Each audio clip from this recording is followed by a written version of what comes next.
Hello friends, இந்த சொர்ண rice சேனலில் இன்றைக்கி நம்ம பார்க்குற டிஷ் வந்து பார்த்திங்கன்னா, ஹோட்டல்லாம் போனால் நம்ம ஆர்டர் பண்ணி சாப்பிடுவோம் கடாய் பன்னீர். அதுதாங்க ரொம்ப சிம்பிளான மெத்தடில் பார்க்க போகிறோம்.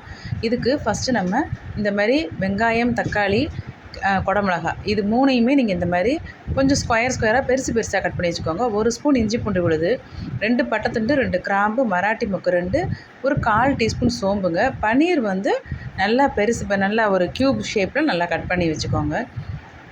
இப்போ நம்ம செய்கிறது வந்து ஒரு பேக்கெட் பன்னீர் நான் அப்படியே எடுத்திருக்கேங்க. நம்ம வீட்டில் செஞ்சதாக இருந்தாலும் நீங்கள் அதுவும் யூஸ் பண்ணிக்கலாம், ரொம்ப நல்லாயிருக்கும். இப்போது இந்த தாளிப்பு ஐட்டம் எல்லாம் போட்ட உடனே அப்படியே நம்ம கட் பண்ணி வச்சுருக்கிற இந்த வெங்காயம், தக்காளி, இந்த கேப்சிகமாக போட்டுருங்க. இது வந்து சில பேருக்கு வந்து கேப்சிகம் நல்லா க்ரன்ச்சியாக இருந்தால் பிடிக்கும். அப்படி இருக்கிறவங்க கொஞ்சம் கடைசியாக நீங்கள் ஆட் பண்ணிக்கலாம்.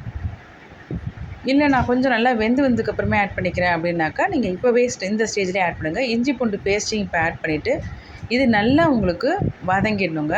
இதுக்கு தண்ணிலாம் ஊற்ற வேண்டாம், சாதாரணமாக வதங்கிடுச்சினாலே போதும்.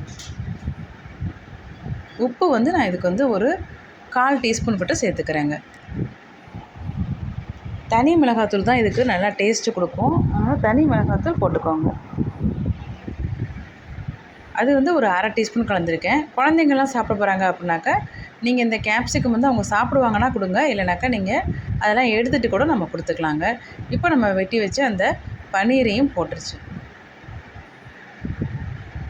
இதுக்கு வந்து நீங்கள் தக்காளி இந்த மாதிரி க்யூப்ஸாக கட் பண்ணி போட்டாலும் ஓகேங்க. இல்லை அப்படின்னாக்கா நம்ம கெச்சப் இருந்தாலும் 1 டீஸ்பூன் போட்டுக்கலாம், ரொம்ப டேஸ்ட்டாக இருக்கும். இப்போ நம்மளோட கடாய் பன்னீர் ரெடி ஆகிடுச்சுங்க.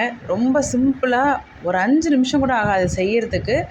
அவ்வளோ க்ரன்ச்சியாக ரொம்ப டேஸ்ட்டாக இருக்கும். செஞ்சு பாருங்கள். பிடிச்சிருந்துச்சுன்னா நம்ம சேனலை சப்ஸ்கிரைப் பண்ணிக்கோங்க ஃப்ரெண்ட்ஸ். லைக் பண்ணுங்கள், ஷேர் பண்ணுங்கள், கமெண்ட்ஸில் சொல்லுங்கள். வேறு என்ன டிஷ் போடலாங்கிறதையும் நம்ம கமெண்ட்ஸில் சொல்லுங்கள் ஃப்ரெண்ட்ஸ்.